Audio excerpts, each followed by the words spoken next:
രാഷ്ട്രീയത്തിൽ ഇറങ്ങിയതിനു ശേഷം വിജയെ ശ്രദ്ധിച്ച ആളുകൾക്കറിയാം, ഒരു ടിപ്പിക്കൽ തമിഴ് മസാല സിനിമയിലെ മാസ് സീനുകൾ പോലെയായിരുന്നു ഓരോ പൊളിറ്റിക്കൽ റാലികളും. അളന്നു തൂക്കിയെഴുതിയ പ്രസംഗങ്ങൾ, പ്രാസമൊപ്പിച്ചു ചേർത്ത വാക്കുകൾ. மதுரை மத்தி வேட்பாளர் விஜய், மதுரை தெற்கு வேட்பாளர் விஜய், மதுரை வடக்கு வேட்பாளர் விஜய், மேலூர் விஜய், சோழவந்தான் விஜய், திருப்பரங்குன்றம் விஜய், திருமங்கலம் விஜய், உசிலம்பட்டி விஜய். 234 தொகுதியிலும் இந்த விஜய் தான், அதாவது உங்க விஜய் தான் உங்க சின்னம். അവയ്ക്ക് തിയേറ്ററിൽ എന്ന പോലെ ആരാധകർ ആർത്ത് വിളിച്ചു. ഞങ്ങളെ രക്ഷിക്കാൻ ഞങ്ങളുടെ ദളപതി ഇതാ നേരിട്ട് അവതരിച്ചിരിക്കുന്നുവെന്ന് തമിഴകം വിധിയെഴുതി. തിരക്കഥാകൃത്ത് എഴുതി കൊടുക്കുന്നത് അതുപോലെ അഭിനയിച്ചു കാണിക്കുന്ന വിജയ് എന്ന താരത്തെ മാത്രമാണ് ഓരോ രാഷ്ട്രീയ പൊതുയോഗത്തിലും കാണാൻ കഴിഞ്ഞത്. അതിന്റെ ഒരു ചെറിയ ഉദാഹരണമായിരുന്നു ആംബുലൻസിനെ നോക്കിയുള്ള ആ മാസ് ഡയലോഗ്. தண்ணி கொடுங்க, தண்ணி பாட்டில் கொடு, தண்ணி பாட்டில். ஜெகதீஷ்,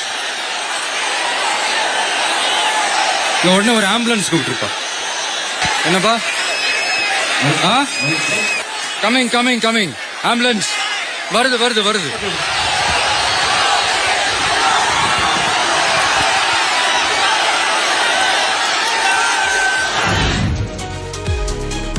കരൂരിലെ ആൾക്കൂട്ടത്തിൽപ്പെട്ട ഒരാളെങ്കിലും സിനിമയിലേതുപോലെ ദളപതി ആൾക്കൂട്ടത്തിലേക്ക് ഇറങ്ങുമെന്നും തങ്ങളെ രക്ഷിക്കുമെന്നും ചിന്തിച്ചിട്ടുണ്ടാവില്ലേ?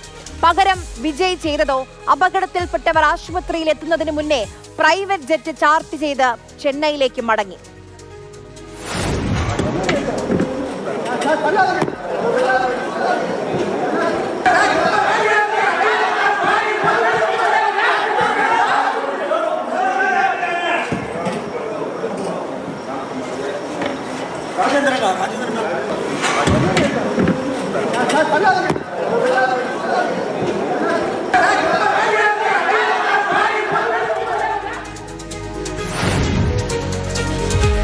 അടിക്കാൻ കാത്തിരുന്ന DMK-യുടെ കയ്യിലേക്ക് വടിവെച്ച് കൊടുത്തിട്ട് മുങ്ങിയത് ആത്മഹത്യാപരം.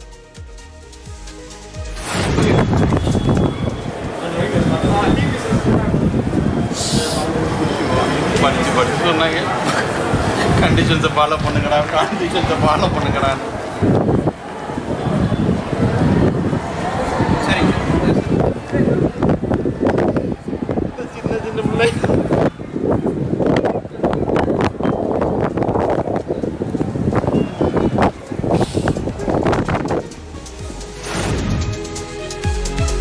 കരൂരിലേത് താര ആരാധനയുടെ ബലിമൃഗങ്ങളാണ്.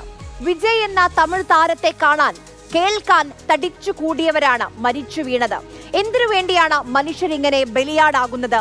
അനീതിക്കെതിരെയുള്ള ഒരു പ്രക്ഷോഭത്തിന്റെ ഭാഗമായാണോ? അല്ല. ദാരിദ്ര്യ നിർമ്മാർജ്ജനത്തിന് വേണ്ടിയാണോ? അല്ല. തൊഴിലില്ലായ്മ പരിഹരിക്കാൻ വേണ്ടിയാണോ? അല്ല. അഴിമതിക്കെതിരെയാണോ? അതുമല്ല. ഇനി ഭരണമാറ്റത്തിന് വേണ്ടി തന്നെയാണോ? അതുമല്ല. എല്ലാം വിജയ് എന്ന താരത്തെ കാണാൻ, കേൾക്കാൻ.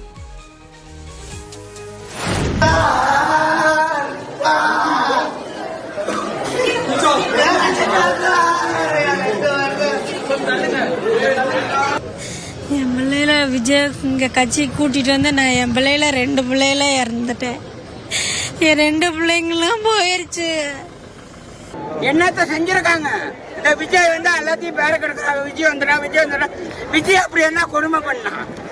விஜய் அப்படி என்ன கொடுமை பண்ணா?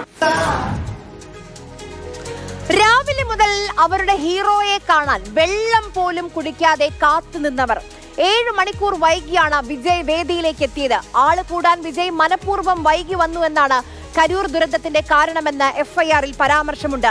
തിക്കും തിരക്കും ഉണ്ടാകുമെന്ന മുന്നറിയിപ്പ് TVK നേതാക്കൾ അവഗണിച്ചതായും പോലീസ് ചൂണ്ടിക്കാണിക്കുന്നു. നിലവിൽ വിജയ്ക്കെതിരെ ഗുരുതര പരാമർശങ്ങൾ അതിലുണ്ട്. പക്ഷേ വിജയ് കേസിൽ പ്രതി ചേർത്തിട്ടില്ല, അല്ലെങ്കിൽ കേസ് എടുത്തിട്ടില്ല. അതിന്റെ നടപടികൾ ഇനി എന്താകുമെന്നാണ് ഇനി അറിയാനുള്ളത്. മറ്റൊരു പ്രധാനപ്പെട്ട കാര്യം, കരൂരിലേക്ക് പോകണമെന്നാവശ്യപ്പെട്ടുകൊണ്ട് വിജയ് മദ്രാസ് ഹൈക്കോടതിയെ സമീപിച്ചിട്ടുണ്ട്. കഴിഞ്ഞ ദിവസം ഈ സ്വതന്ത്ര അന്വേഷണം വേണമെന്നാവശ്യപ്പെട്ടുകൊണ്ടും വിജയ് കോടതിയെ സമീപിച്ചിരുന്നു. ഗുരുതരമായിട്ടുള്ള ഗൂഢാലോചന ഈ ദുരന്തത്തിന് പിന്നിലുണ്ട് എന്നുള്ളതായിരുന്നു TVKയുടെ ആരോപണം. ഈ ഹർജി പരിഗണിക്കുന്നത് വെള്ളിയാഴ്ചത്തേക്ക് മാറ്റി ജുഡീഷ്യൽ അന്വേഷണം പുരോഗമിക്കുന്നുണ്ട്. അതോടൊപ്പം തന്നെ പോലീസിന്റെ അന്വേഷണം ഒരു ASPയുടെ നേതൃത്വത്തിൽ ASP പ്രേമാനന്ദന്റെ നേതൃത്വത്തിൽ അന്വേഷണം നടക്കുന്നുണ്ട്. ഒരു പക്ഷേ ഈ TVK നേതാവായിട്ടുള്ള ആനന്ദിനെ അറസ്റ്റ് ചെയ്യാനുള്ള നീക്കം ഇന്ന് രാത്രിയോടുകൂടി ഉണ്ടാകും എന്നുള്ള സൂചനകളും പുറത്തു വരുന്നുണ്ട്. ഇതിൽ വിജയുടെ ഭാവി എന്താകുമെന്നുള്ളതാണ് ഏറ്റവും പ്രധാനപ്പെട്ട കാര്യം. 35 മണിക്കൂറിന് ശേഷം വീട്ടിൽ നിന്ന് വിജയ് പുറത്തേക്ക് പോയിരുന്നു. പക്ഷേ പട്ടണവാക്കത്തുള്ള മറ്റൊരു വീട്ടിലേക്കാണ് വിജയ് പോയത്. വിജയുടെ അടുത്ത നടപടികൾ ഇനി കോടതി എന്ത് നിലപാടെടുക്കും എന്നതുകൂടി ആശ്രയിച്ചായിരിക്കും ഉണ്ടാകുക. കരൂരിൽ നിന്ന് അന്ന് ഒളിച്ചോടിയ വിജയ് ഇന്ന് അവിടേക്ക് പോകാൻ ശ്രമിക്കുന്നുണ്ട്. ആരവങ്ങൾക്കിടയിൽ വളർന്നവന് ആപത്തിൽ പ്രവർത്തിക്കാനാവില്ല എന്നതിന്റെ തെളിവായിരുന്നു അന്നത്തെ ഒളിച്ചോട്ടം. നമ്മുടെ സുരക്ഷയെ ബാധിക്കുന്ന ഒരാൾക്കൂട്ടത്തിലേക്കും നമ്മൾ പോകാതിരിക്കുക. കരൂർ നൽകുന്ന പാഠം അതാണ്.